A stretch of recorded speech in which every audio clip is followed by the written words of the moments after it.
My channel MM education world. நான் உங்க பாஸ்கர். இன்னைக்கு நம்ம பார்க்க போற கண்டென்ட் என்னன்னு வந்து பாத்தீங்கன்னா பிகினர்ஸ்க்கு கிடையாது, அட்வான்ஸ் லெவல்ல யூஸ் பண்ணக்கூடிய ஃபார்முலா. என்ன அப்படி அட்வான்ஸ் லெவல்ல ஃபார்முலா பாத்தீங்கன்னா VLOOKUP அண்ட் மேட்ச்னு எழுதி வச்சிருக்கீங்க.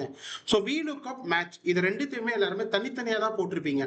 VLOOKUPையும் மேட்சையும் சேர்த்து எப்படி பண்ண போறோம் அப்படின்னா, எனக்கு பாருங்க மேல வந்து டேட்டா மார்ட் வச்சிருக்கேன். நான் செலக்ட் பண்ணியிருக்கேன். இதை பாருங்க, கம்ப்ளீட் ரேஞ்ச் வந்து டேட்டா மார்ட். கீழே வந்து எனக்கு என்ன ரிசல்ட் வேணும்னு வச்சிருக்கேன். ஸோ எனக்கு ராசி ஸ்டோரோட சேல்ஸ் வந்து பார்த்தீங்கன்னா ஜூன், செப்டம்பர் அண்ட் பிப்ரவரியோடது வேணும். அப்போ யூஸ்வலாக என்ன பண்ணுவீங்க, இப்போ VLOOKUP போடுவீங்க, கஸ்டமர் கூட செலக்ட் பண்ணுவீங்க, நேராக இப்போ டேட்டா மார்ட்டை செலக்ட் பண்ணுவீங்க. ராசி ஜூன் மாதம்னா 5. ஸோ இதுதான் நீங்கள் ரெகுலராக யூஸ் பண்ணுற ஃபார்முலா, சரிங்களா? அதை மாற்றி போடுவோம் வாங்க. VLOOKUP regular VLOOKUP type select your lookup. நீங்க எதை லுக்அப் பண்ண போறீங்க அப்படின்ட்டு இந்த கஸ்டமர் கூட தான் என்னோட யூனிக், சரிங்களா? அதை லுக்அப் எடுத்துக்கிறேன்.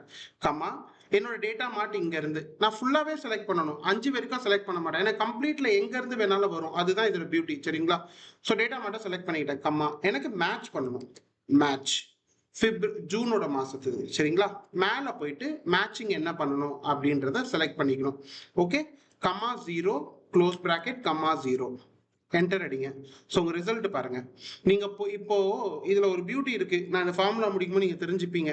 இப்போ எனக்கு என்ன பி, நான் அடுத்தடுத்த செல்ல ஃபார்முலா காப்பி பண்ண போறேன். அதனால எனக்கு பி வந்து ஸ்டாண்டர்டா இருக்கணும். நான் இங்க காப்பி பண்ணாலும் செப்டம்பர்ல காப்பி பண்ணாலும் பி போகக்கூடாது.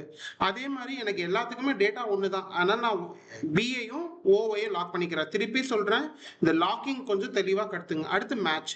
எனக்கு இந்த ஜூன்ன்றது ஸ்டாண்டர்ட், சரிங்களா? கீழே வந்தாலும் அதே ஜூன் தான் வேணும். அப்போ என்ன வேணும், 17 பிளாக் பண்ணணும். அதுக்கு அடுத்து B1ஐயும் பிளாக் பண்ணணும், O1ஐயும் பிளாக் பண்ணணும். இங்க பாருங்க, ஜஸ்ட் ஸோ நீங்க ஒரு தடையும் போயிட்டு VLOOKUP போட்டு காப்பி பண்ணி பேஸ்ட் பண்ணி நம்பரை சேஞ்ச் பண்ணணும்ல. இப்போ பாருங்க, எனக்கு வந்து இங்க ஜூன் இருக்கு, செப்டம்பர் இருக்கு, பிப்ரவரி இருக்கு. நான் இதை கம்ப்ளீட்டா டெலீட் பண்ணிடுறேன். கீழே 0 ஆயிடும். நான் என்ன பண்றேன், March, July, October, March, July, May, July, அக்டோபரை காப்பி பண்ணி இங்க பேஸ்ட் பண்றேன். இங்க பாருங்க. ஸோ இது எவ்வளவு பியூட்டியா இருக்கு பாருங்க. இந்த VLOOKUP பிளஸ் மேட்ச் ஃபங்க்ஷன் வந்து பாத்தீங்கன்னா நிறைய பேருக்கு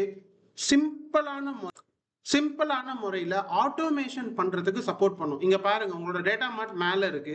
நீங்கள் என்ன சேஞ்ச் பண்ணாலும் இங்கே பாருங்க, இந்த ராசி ஸ்டோர் இந்த நாளை நான் டிலீட் பண்ணிடுறேன், சரிங்களா? நான் போயிட்டு இங்கே இருக்க ஒரு 4 பேரை கொண்டு வந்து காப்பி பண்ணி பேஸ்ட் பண்ணுறேன். வருது பாருங்க.